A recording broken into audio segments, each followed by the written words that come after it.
Assalamualaikum warahmatullahi wabarakatuh. Kami pasukan TKRS daripada Sekolah SD Seri Bengit.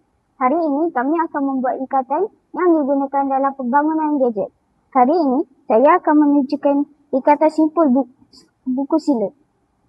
Mula-mula, silangkan tali kanan ke atas tali kiri. Kemudian silangkan tali kiri ke atas tali kanan. Ikatan ini kukuh, kuat dan mudah dibuka selepas digunakan.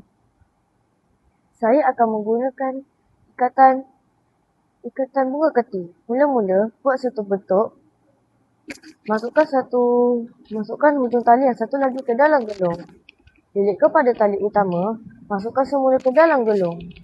Tarik sehingga kemas. Simpulan ini kuat dan sesuai digunakan untuk pekerjaan penamat. Saya akan menunjukkan ikatan manuk. Silangkan tali.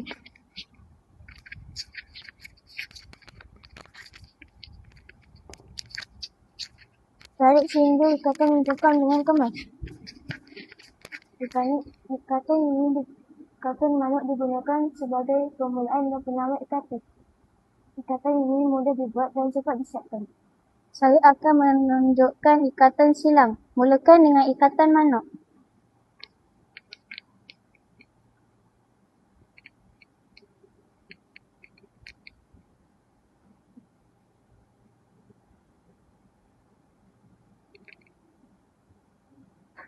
Lilitkan tali secara berselang-seli.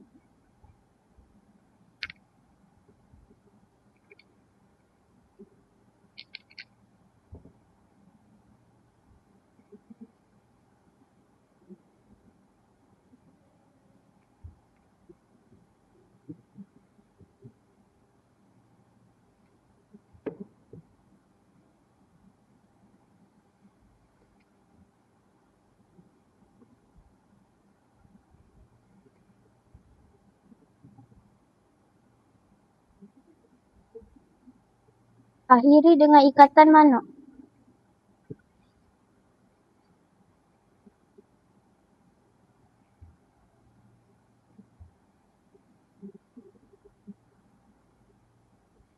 Ikatan silang digunakan untuk menyambung dua batang kayu yang bersilang. Ikatan ini digunakan untuk membuat meja dan serta pelbagai gadget perkhemahan. Sekian, terima kasih.